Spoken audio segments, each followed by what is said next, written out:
every time you get a no, you're collecting those no's. And every no you collect, you're getting yourself closer to the yes.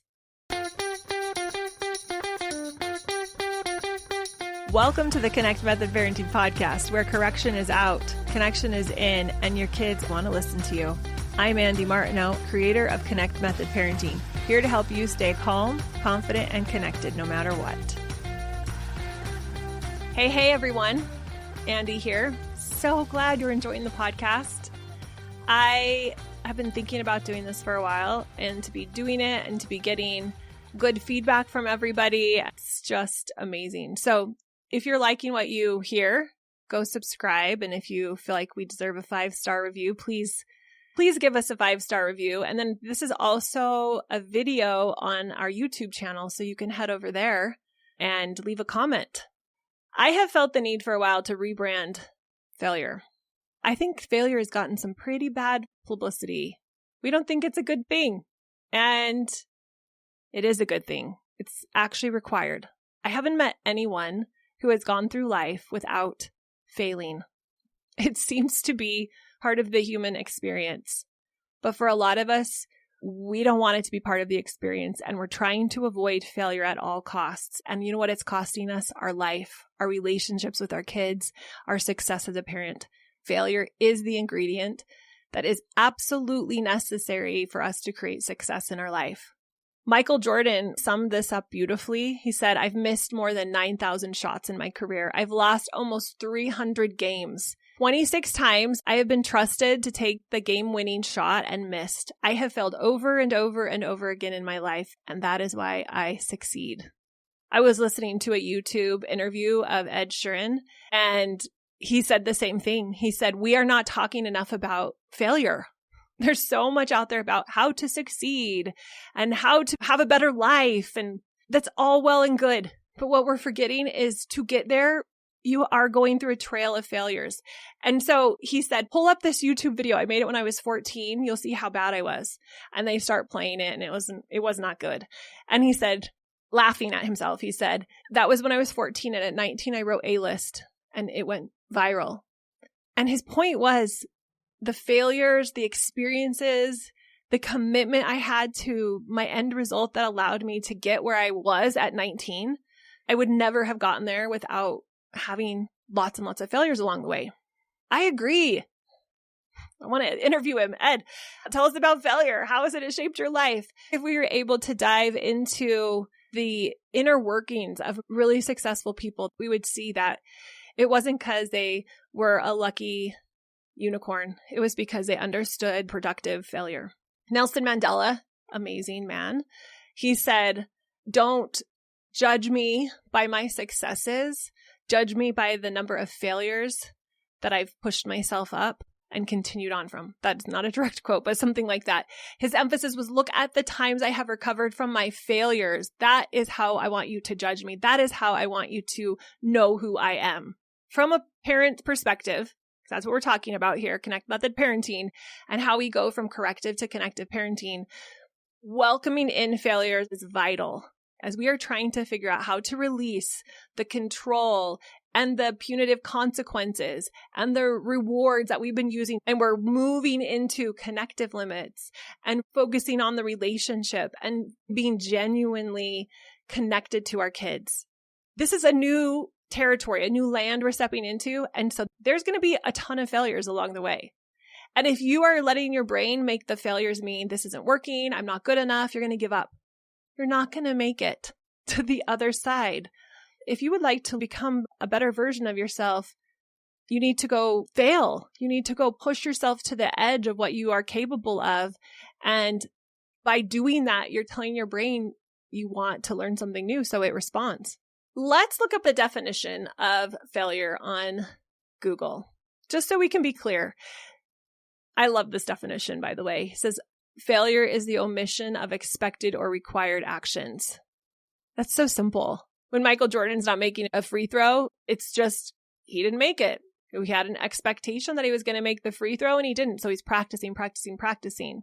As a parent, it's us trying to create a better bedtime routine and it not working, missing the expectations, the omission of expected actions or results. That's it. It's not personal. Instead of avoiding failure, I want you to be seeking it. Productive failure looks like deciding on something, going for it, and learning. Non-productive failure is when you quit before you start. You let confusion just keep you spinning and spinning. If you go all in on a goal, a skill, and you are relentless, you are focused on getting it accomplished, hitting that result, learning that skill, you are going to have a lot of strategic byproducts that come, not just hitting the result, but all of the things you learn along the way. So I'm going to use this example of a baby learning to walk, and they're falling epically. Like every third step, it's face plant. And what they have found is that by pushing themselves up and trying again, they are building muscles, neural circuits, neural pathways, all sorts of stuff is being formed. And the things that are being formed every time they push themselves up is what actually allows them to learn to walk. If they didn't go through that process, they wouldn't be able to walk. They wouldn't have the skills. They wouldn't have the ability. So the competency for them to walk comes from the failures along the way. A lot of times we think that we can only be confident if we are competent. And we don't want to go fail because then we're showing that we're not very competent. We don't want to go do something that we're not competent at. We're sitting around wondering when am I going to be competent at that? Never, if you don't go fail, because the competency comes through the failures, and the confidence comes by knowing no matter what, I'm going to keep going until I have the competency and I'm going to know this skill. So we think we only can be competent and confident once we already have the skill. No, the competency and the confidence comes by the failures along the way that culminate into learning the skill, like the baby walking. So if you were creating a bedtime routine for your children and you said, I'm not feeling very confident, not really competent at creating a bedtime routine because I've never created one that actually works with my kids. And so, I don't know. What I want to say is the competency and the confidence comes through the failures of figuring out the plan, the routine, the things that are going to work for your kids so that you have that smooth bedtime routine. If you're so afraid of failing that you fail ahead of time by not really giving the effort to make it a productive fail, this is a non-productive fail when we almost don't even try because we think it's hopeless. Because I don't know, because I'm a perfectionist and I can't get it right, because I'm confused and I don't know what to do. Confusion is a big one when we are not taking massive action and not going for things and creating productive fails for ourselves. A lot of times it's because we're confused. And so we're just spinning in our little bubble that feels terrible, but at least, we're familiar with it, which is how our bodies work. Our nervous system would rather keep us safe and uncomfortable than learn something new because that's the unknown and it's a danger to our primitive brain. So we're really having to be onto ourselves, realizing I don't want to function from those old primitive patterns. It's not dangerous for me to iterate on a new bedtime routine and not get it right for 100 times. Because if we continue to iterate on the bedtime routine and we're using every failure productively, then we will eventually figure out the bedtime routine. We will understand for our child, these are the things that work the best. So I think that's perfect segue into productive and non-productive failure. I want to pull these apart so that we can understand that there's a difference. We want to stay in productive failure. So productive failure means that we have the energy, the effort, that emotionally we are present and we are going for the goal, that we are sticking through to the end. I call it ending power, and that we are evaluating and learning at the end. So there are 5 E's that are the formula to productive failures: energy, effort, ending, which means we're sticking to the end, We're not giving up halfway. We are emotionally invested and we're evaluating at the end, which allows us to learn. Those are requirements for productive failures. I'm not saying you're creating the bedtime routine and you're saying, I can't wait to have some productive failure. Of course, we're hoping that we figure this problem out. But when the failure happens along the way, and it will, because failure will happen all along the path until we hit that success point, I want you to think about keeping it in a productive place and having it be a productive fail. A productive fail looks like deciding on something, going for it, and learning. Those are the 3 steps in a productive fail. Really, that's the 3 steps in taking productive action. Decide, go, which means take action, do something out in the world, and then learn. Non-productive failure is when you quit before you start. You let confusion just keep you spinning and spinning. I'm not sure what to do, so I can't really do anything. You're failing because you're still not creating this new result you want for your life. If we use the bedtime routine, and I'm so confused I can't even come up with a bedtime routine, I'm still failing. Like, the result that I'm trying to create is not happening, and I'm not gaining any strategic byproduct skills out of that process because I'm taking no real action. So confusion can keep you stuck, or think I have to get the plan perfect. Perfectionistic thinking can keep you really stuck in non-productive action. So you quit ahead of time, or you quit halfway through. You give up. You start the bedtime routine and you get some resistance. And so then you just back away. You're like, never mind. That's not going to work. Nope, not going to work. If you're new to Connect Method Parenting, I have a great way for you to get started. I created a free course that covers some of the biggest challenges parents are facing and how Connect Method Parenting solves them. In an hour, we're going to talk about why parenting is so hard, how to get your kids to want to listen to you, how to stop yelling and losing your cool, and become that calm, confident, connected parent for good. It's the fastest way to get started using Connection as your go-to tool for influencing and impacting your kids. Go to cmp.works/course to get instant access today.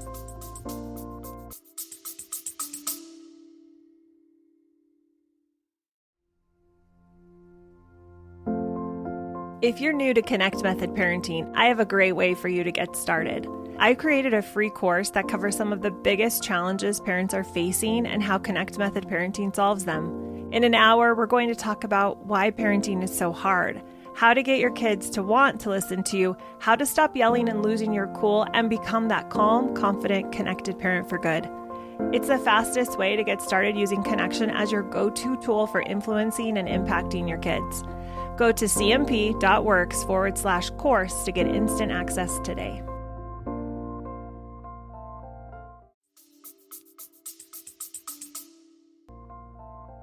I was trying to learn how to run. Many of you have heard my story of running in, 5th or 6th grade.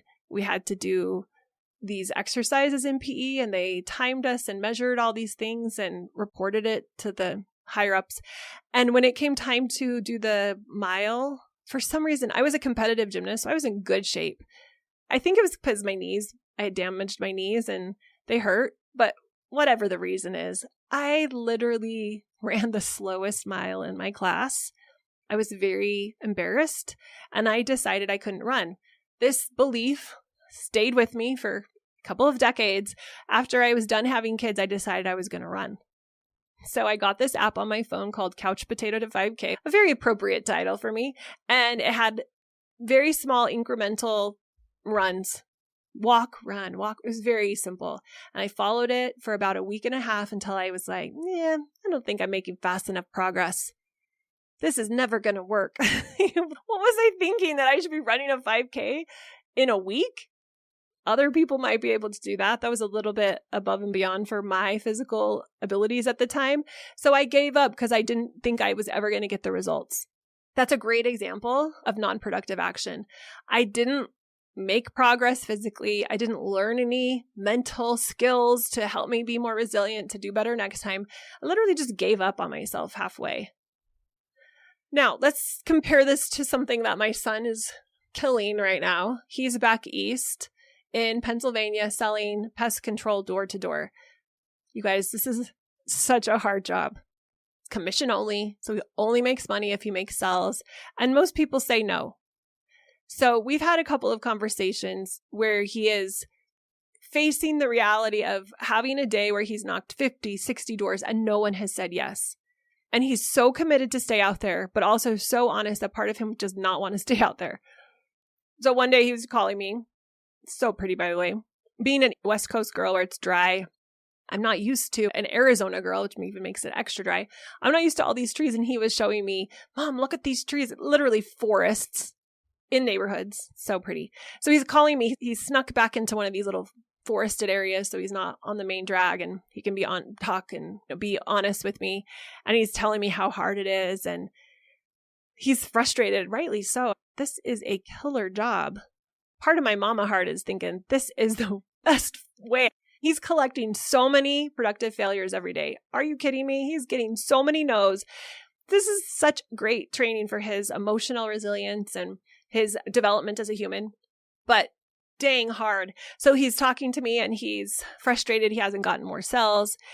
And I say to him, let's think about it as every failure or every door that you get that says no is getting you one step closer to a sale, someone who says yes. So I threw out a number. I said, what if every 100 doors you got one yes? So 100 no's meant for sure you were going to get one yes. Just mathematically run the odds, like that. Maybe that's the equation. We went with it. Very unscientific. But when he actually did the math on how many he did, he's like, I think it's less than that, but it's for sure not more than that.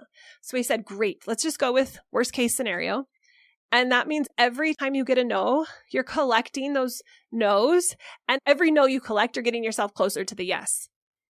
And he started to get a little bit excited and he's like, oh, I can do that. I can do that. And so every day he is he's getting at least one sale a day. I don't know if he's always knocking 100 doors, but he's knocking the amount of doors that allows him to get one sale a day. And he's collecting enough no's, and every no he's using as evidence that he's getting closer to the yes. That is productive failure at its finest. It's such a good example of it. That is what we want to harness as parents, because every single day we are getting 50, 60, 70 no's, especially when your kids are younger. You're getting a lot because there's lots of emotions when they're younger. But as they become older, you might not be getting as many no's. As toddlers, they literally are saying no to you. As teenagers, they're rolling their eyes at you. They're giving you attitude. They're doing teenage stuff. And so we're getting these failures in our face. They're perceived failures. What if we allow all of those failures to be productive failures, to grow our brain and create strategic byproducts?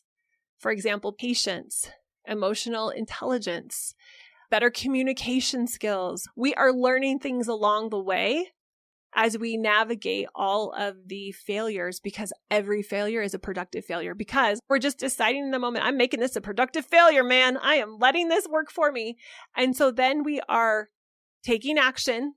And sometimes that action, when our teenager rolls his eyes at us and leaves the room, sometimes that action is literally just saying to ourselves, he just did that and that's okay. I'm not going to let that get in the way of my connection with him. Hello, that's so good. That's so good to enforce that neural pathway in our brain so that then we can go talk to him if needed or reconnect when he comes out without having this weird frustration because we're off, our relationship's off, and I'm frustrated and that's a fail. That's unproductive. We don't want to have any unproductive failures in our life. We want to turn them all around. And as a result, we're learning. So the 3 steps again of a productive failure is we make a decision, we go take action, and then we learn from the action, whether it's positive or negative. Every door that my son knocks on, he records himself selling the person at the door. And he then evaluates it. He listens back to it and he learns from it. And then he keeps improving. That's what we want to be doing. We want to be learning from every no, every failure. Then they're all going to stay in the land of productive. I want you to be collecting productive failures. Do something to celebrate your productive failures. And I want you to collect a lot of them, because every time you have a productive failure, you're learning new skills, your brain is growing, and you are getting closer and closer to success. If we want to double our success, we want to double our connection, we want to do better at being patient, we want to have bedtime smoother, then you got to double your failures. You got to go all in. Now, productive failures require intense focus and energy. So let me review the 5 E's again. You have to be energetically present. When I did my couch potato to 5K, I was not 100% energetically committed to that. I was like 50, 60, then it dropped to 30, 40 until it was 0. And I was going through the motions, but I wasn't really showing up. So if you create a bedtime routine and you're just going through the motions and you're reluctant or nervous or second guessing yourself, you're not going to leverage that experience for your, or at least not leverage it fully for your growth. You got to go all in, because how are you going to know it's going to work if you're only showing up at 50%? That's not really executing on the bedtime plan in a way that we can actually measure the success or the failure of it. You have to go 100% all in.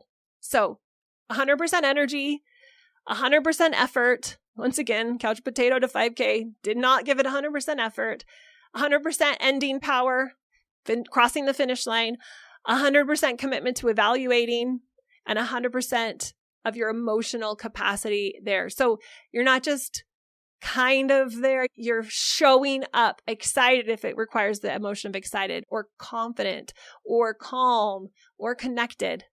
And you're trying to practice bringing that up. Now, are you going to be at full capacity? No, probably not. But you're hitting your threshold for that situation or that relationship. So I'm just going to say them again without the explanation. Energy, effort, ending power, evaluation, and emotional presence, focus. That is what is required of you when you are allowing yourself to create productive action in your life. And that is my challenge for you, is track your productive failures. Try to get 100 this month. They can be little, they can be big. That is what's going to grow you up. That is what's going to create success. So if you want to be the calm, connected parent, the calm, connected mom, do this work. Go kill it at doing productive failures. If you don't, you're still going to be uncomfortable. You're going to still have the failures. It's just going to feel crappy, and you're not going to get the growth, and it's not going to create the end result that you want. You're just going to stay stuck in confusion, perfectionistic thinking, feeling overwhelmed, waiting around to feel confident or competent instead of realizing, oh, my confidence and my competence comes through productive failure. My learning and growth comes through productive failure. My success as a parent to show up at any given moment when there's off-track behavior, the kids are fighting, they left the kitchen a mess, they're having an emotional meltdown, to show up in a way that is calm and connected, that I'm able to feel confident, I'm able to set a limit from a place of compassion and firmness. All of that is the result of a whole bunch of productive failure along the way, learning and growing every step of the way. So go gather and track and celebrate your productive failure.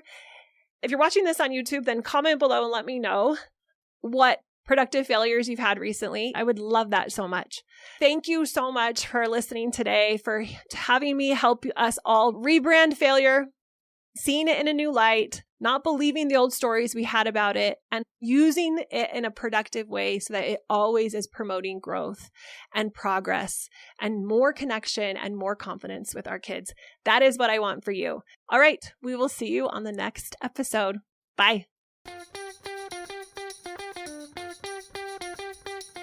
If you enjoyed listening to this podcast, come check out League, my Connect Method parenting coaching program, where we take this material and we apply it using my proven formula. Head over to cmp.works/join.